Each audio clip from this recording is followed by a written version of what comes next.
E sad, prije nego što krenemo, ako ste vi normalni, molim vas da mi to objasnite. Ali polako, kao djetetu. Kažem to jer sam cijeli život slušao izjave poput budi normalan, a niko mi nije dao upute. Svi mi znamo tko nije normalan, to je uvijek neko drugi. Susjed, kolega, onaj lik koji još koristi Facebook i piše statuse u 4 ujutro, ali nikad nismo mi. Zato danas pričamo o normalnosti, o toj legendarnoj tituli koju svi misle da imaju, ali ju nitko ne zna objasniti. Ma nemoj.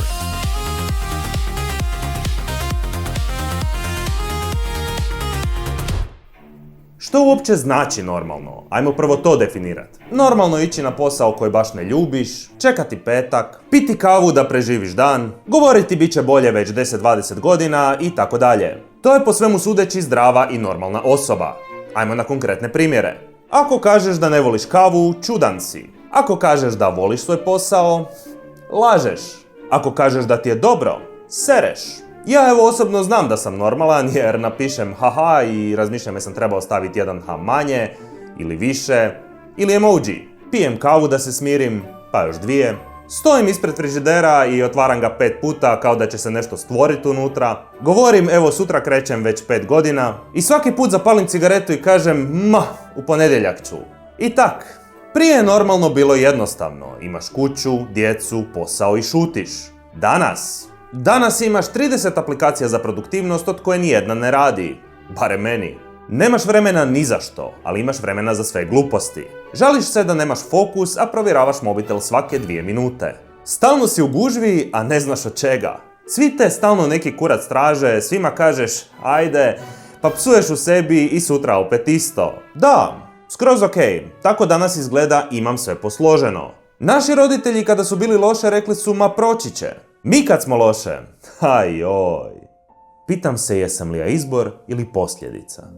Koliko slučajnosti me dovelo do ovdje, zašto se sjećam tuđih riječi bolje nego svojih snova i koliko je zapravo sve relativno dok čekam da mi netko kaže da će biti sve u redu. Kao što sam rekao u jednom videu, najgora mi je osoba koja kaže ma ja sam normalan. I dalje stojim iza toga da nitko normalan to ne mora reći. Normalni ljudi deru se u autu sami. Vode imaginarne rasprave pod tušem, pitaju internet vezano u svoje simptome i pomire se sa smrću i uspoređuju se s drugima, dogovore da ih boli briga. Normalno je da kad nisi u vezi da te pitaju kaš se ženit ili udavat. Ako si u vezi, jel to ozbiljno? Ako si u braku, izdrži. Ako si razveden, pa znali smo. Dođem u goste na jebeni ručak i osjećam se kao PowerPoint prezentacija svog života. No super mi je kako i glumimo normalu. Smijemo se kad ne kužimo foru, klimamo glavom i govorimo da, jasno, a uopće nemamo pojma o čemu se priča. Dogodilo mi se više puta da sam pola sata slušao neki razgovor i tek na kraju shvatio da pričaju o nečem sasvim desetom.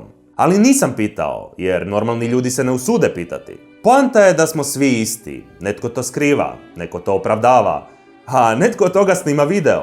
Ja sam normalan dok me ne upoznaš malo bolje. Onda shvatiš da imam rituale, navike i misli koje možda bolje da ne objašnjavam na glas. Možda zapravo je problem što stalno pokušavamo biti normalni, a normalno ne postoji. Postoji funkcionalno, donekle stabilno i dovoljno dobro. Normalni su oni koji su naučili živjeti sa svojim ludostima, a ne oni koji ih nemaju. Ja nisam normalan, ali sam svoj i iskreno kad pogledam malo oko sebe, mislim da je to sasvim normalno. Pitanje za vas, što je za vas normalno? Budite svoji, budite ono što stvarno jeste, a uz to budite dobri, lijepi, pametni, šarmantni kao što ste i do sada. Vidimo se uskoro kada ćemo se praviti da znamo što radimo i o čemu pričamo. Uživajte!